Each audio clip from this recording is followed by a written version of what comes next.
مصطفیٰ نواز کھوکھر صاحب، یہ جو جسٹس مظاہر علی نقوی صاحب تھے، ویسے تو انہوں نے بھی جو یہ اسپیشل کورٹ تھی وقار سیٹھ کی، اس کے خلاف فیصلہ دیا تھا انہوں نے 2020 میں، اور اسی کے انعام میں پھر جنرل فیض صاحب ان کو سپریم کورٹ میں لے آئے تھے. لیکن آپ دیکھیں نا کہ جنرل فیض کی انہوں نے کتنی خدمت کی، لیکن فیض یاب نہیں ہو سکے.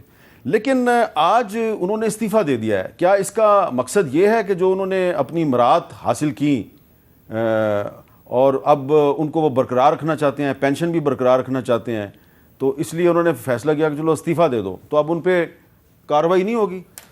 دیکھیں میر صاحب، سپریم جوڈیشل کونسل کے اندر جب بھی کسی جج صاحب کے خلاف کوئی شکایت آتی ہے تو عموماً ہم نے یہ دیکھا ہے کہ ایک تو لمبا عرصے تک پینڈنگ رہتی ہیں، اور پھر اگر کیس سالڈ ہو تو وہ جج صاحب استعفیٰ دینے کو ترجیح دیتے ہیں، اور پھر استعفیٰ دینے کے بعد اپنی یہ جو مراعات ہیں ان کو وصول کرتے رہتے ہیں، جس کے اندر پینشن اور دیگر پرکس اور بینیفٹس شامل ہیں.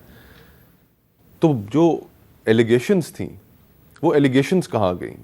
ان ایلیگیشنز کے اوپر اگر ریزگنیشن ہو رہا ہے تو ان ایلیگیشنز کے اوپر مزید تحقیق کیوں نہیں ہونی چاہیے، مزید پروسیڈ کیوں نہیں کرنا چاہیے؟ اور بہت سے ایسے واقعات ہیں ماضی میں کہ جہاں پہ جج صاحبان نے ریزائن کیا اور اس کے بعد جو کیسز تھے جن کے اوپر تحقیق ہونی چاہیے تھی کہ واقعی کرپشن ہوئی ہے یا نہیں ہوئی ہے، مس کانڈکٹ ہوا ہے یا نہیں ہوا ہے، وہ بند کر کے سائٹ پہ پھینک دیے جاتے. اقبال حمید الرحمان صاحب، تو بہت سے صرف ایک جج صاحب کا میں نے نام لیا ہے، اور بھی میں نام لے سکتا ہوں. تو آپ کے خیال میں انویسٹیگیشن ہونی چاہیے؟ کیونکہ دیکھیں اگر آپ نے اپنے عہدے کا ناجائز فائدہ اٹھایا ہے، چاہے وہ جج ہے، چاہے وہ جنرل ہے، چاہے وہ سیاستدان ہے، سلوک سب کے ساتھ ایک جیسا ہونا چاہیے. آپ دیکھیں نا، رول آف لا تو یہی ہے. آپ اور میں ہم پاکستان میں رہتے ہیں، تو اگر کسی جج نے جسٹس وقار سیٹھ کا جو اسپیشل ٹریبیونل ہے اس کے خلاف فیصلہ دے دیا اور اس ٹریبیونل کو ہی کہا کہ یہ ہے ہی نہیں، ایگزسٹ نہیں کرتا، انویلڈ ہے، تو اس جج کو کچھ نہ کچھ پروٹیکشن تو ملے گی نا. آج بھی ملے گی نا اس کو. میر صاحب پروٹیکشن کیا پروٹیکشن کس مقصد کے لیے کہ ہم نے کر دیا یہ ملک ہم اس طرح چلا رہے ہیں جس طرح کریانی کی دکان نہیں چلتی. یہ دیکھیں نا، یہ بنانا ریپبلک ہم کس کو کہتے ہیں؟ تارڑ صاحب، آپ کا کیا خیال ہے کہ یہ جو مظاہر نقوی صاحب ہیں اب انہوں نے استعفیٰ دے دیا تو بس اپنے گھر جائیں، ان کے خلاف مزید کوئی کارروائی نہیں ہونی چاہیے؟ دیکھیے، میں نے تو اس کاز کے لیے بڑی آواز اٹھائی ہر موقع پہ، اور جو ان کے کینٹ کے گھر والا معاملہ تھا، جو انہوں نے 10 کروڑ کا ایک گھر شو کیا جس کی اصل قیمت 35 سے 40 کروڑ روپیہ تھی، اور جس سے خریدا لیرنگ کر کے خریدا، یعنی جس سے وہ خرید رہے ہیں وہ ایک دن پہلے خرید رہا ہے کسی اور سے. اور گجرانوالہ کے پلازے کا معاملہ ہے، یہ بڑے غور طلب معاملات ہیں. اور یہ تو کوئی بات نہیں ہے نا کہ آپ جرم بھی کریں، آپ کنسیلمنٹ بھی، سیاستدان ہوتا تو اب تک محل کر کے جیل میں بند کر دیا ہوتا. تو یہ تو کوئی بات نہیں ہے کہ آپ استعفیٰ دیں، آپ اپنی پینشن بھی لاکھوں روپے پہ 15-20 لاکھ روپیہ مراد ملا کے بنتا ہے، وہ آپ ٹیکس پیئرز کے پیسے سے لیں گے. جو آپ نے کیا پوری قوم کے سامنے ہے اور اس کا حساب لیا جانا چاہیے. اور میں تو کہوں گا کہ یہ ایف بی آر کو بھی اس کی تحقیقات کرنی چاہیے اور دیکھنا چاہیے کہ اس میں کیا ہو سکتا ہے. بالکل ٹھیک ہے.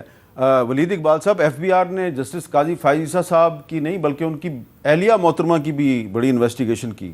تو کیا ایف بی آر کو مظاہر نقوی صاحب کی انویسٹیگیشن نہیں کرنی چاہیے، یا استعفیٰ دے دیا تو بس اب فارغ؟ پہلی بات جی یہ کہ سپریم جوڈیشل کونسل میں کسی جج کا کیس ریفر ہونا اور اس کے بعد اس جج کا استعفیٰ دے دینا، اس کی بہت سی مثالیں موجود ہیں. وہ 1970 کی دہائی سے وہ جسٹس شوکت علی صاحب تھے، جی وہ بھی تھے. پھر وہ جسٹس فضل غنی کے ساتھ بھی اس طرح سے ہوا، اور بڑا وہ سارا میرے نزدیک وہ بڑا کنکاکٹڈ کیس تھا اور بالکل وہ ایسے ہی غلط کیا گیا. بہرحال انہوں نے اس بات کو آنریبل سمجھا کہ بجائے اس کا سامنا کریں، انہوں نے استعفیٰ دے کے کراچی میں پریکٹس شروع کر دی. اور ان کے میں بڑا ان کا احترام، اللہ ان کو غریق رحمت کرے. اور ان کے فرزند پاکستان کے ٹاپ وکیل ہیں مخدوم علی خان صاحب، اور میرے نزدیک وہ بہت آنریبل آدمی تھے، ان کے والد مرحوم.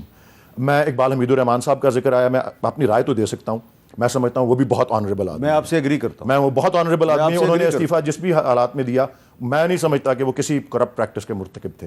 جہاں تک نقوی صاحب کا تعلق ہے جی، اب انہوں نے استعفیٰ دے دیا ہے، اور جس کا میں نے کہا بہت سی مثالیں ماضی میں موجود ہیں، لیکن ان کو کوئی استثناء نہیں ہے.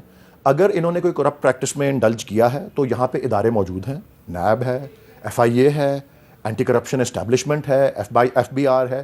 جہاں پہ جو کوئی کارروائی کرنا چاہے، ظاہر ہے یہ کیونکہ حکومتی ادارے ہیں حکومت وقت ہی اس بات کا فیصلہ کرتی ہے کہ کسی کے خلاف کوئی انویسٹیگیشن شروع کرنی ہے یا نہیں کرنی. ان کو کوئی استثناء نہیں ہے. میں نہیں ان کے بارے میں کوئی ججمنٹ پاس کرنا چاہتا کہ یہ قصوروار ہیں یا بے قصور ہیں, لیکن انویسٹیگیشن اور پروسیکیوشن اور یہ ساری چیز سے وہ ان کو کوئی استثناء نہیں ہے, اور ادارے اپنا کام کریں. بہت بہت شکریہ ولید اقبال, کھوکھر صاحب, عطاء اللہ تارڑ صاحب.